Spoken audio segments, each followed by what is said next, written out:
Betty Crocker. And also my favourite, squeezy cheese.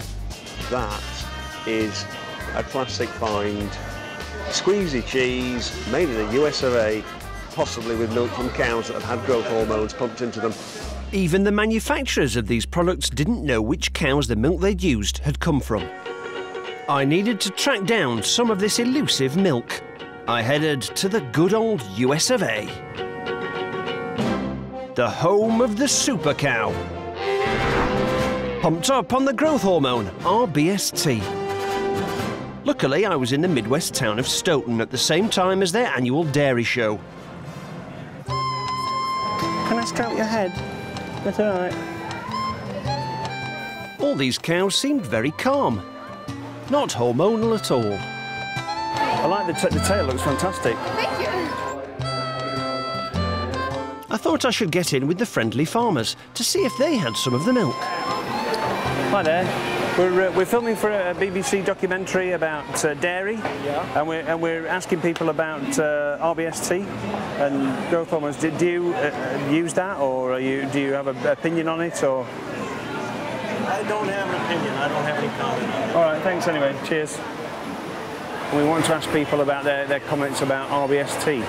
I don't have any. You don't have any? Okay.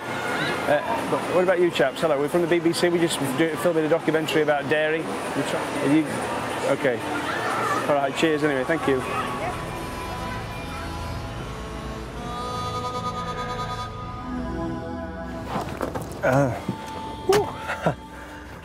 Gosh, we were speaking to a few dairy farmers and people involved in the industry. They were being very nice. It was lovely, good atmosphere. Then we walked down another bit, spoke to a few fellas. The atmosphere changed completely. It was cold, tense. It looked like we were in trouble. So we've decided to leave and get the hell out of here. Americans normally shout about everything. What was going on? I only wanted a pint of super cow milk.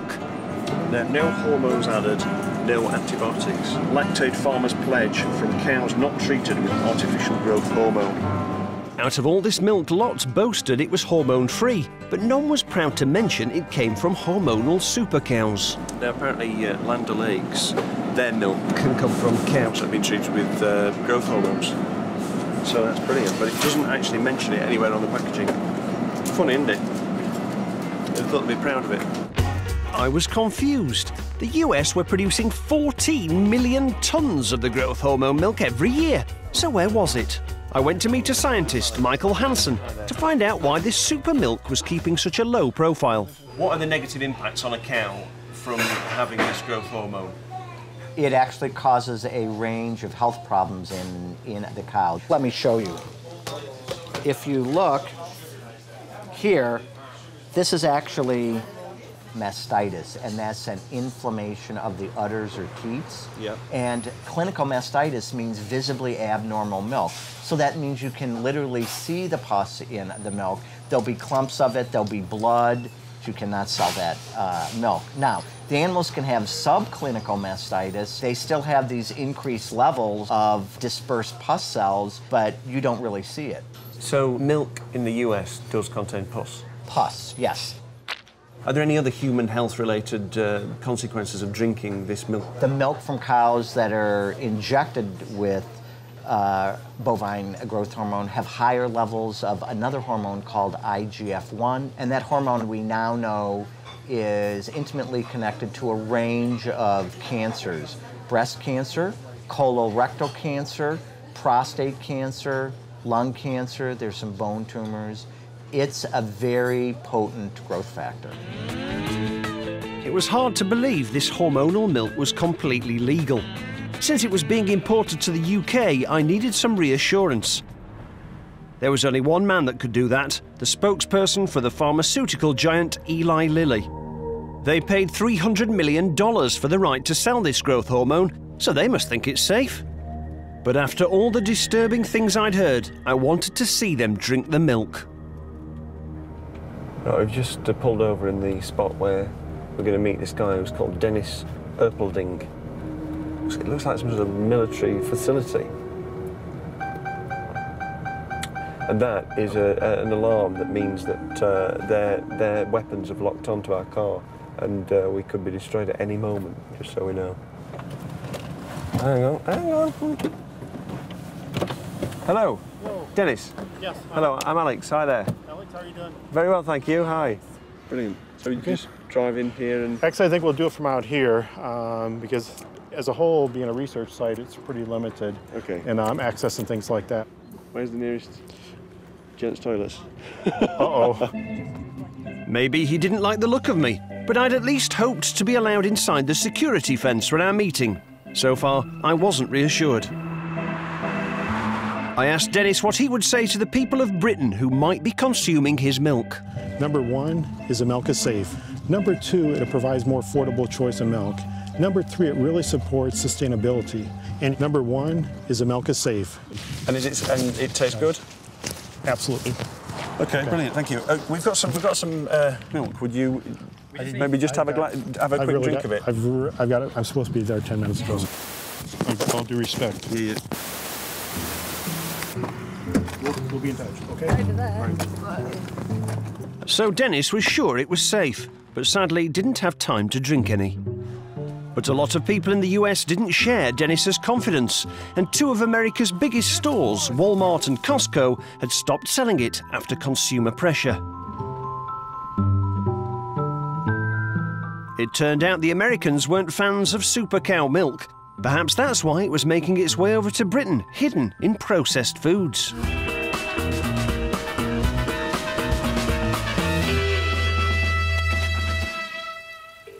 I thought I'd give Her Majesty's Customs another quick call.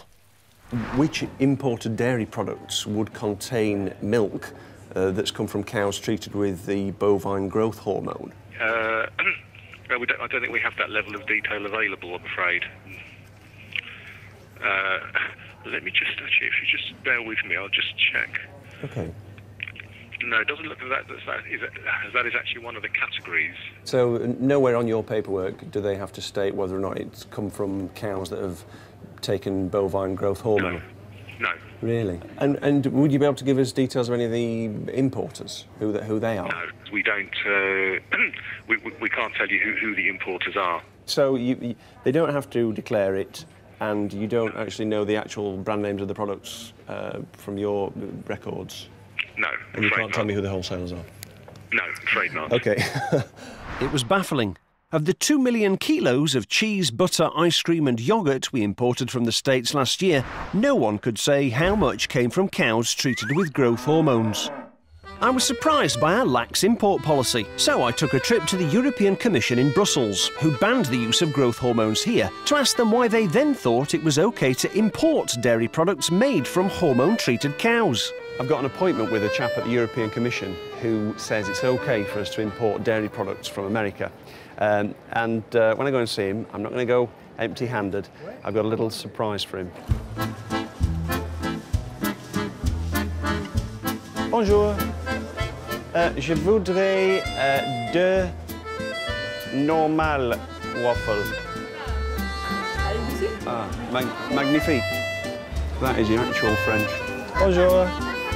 I wanted to get some Belgian specialities and top them with American dairy products, possibly made with hormone-produced milk, to feed to EC Agriculture spokesman Michael Mann, to reassure me it wouldn't give me cancer.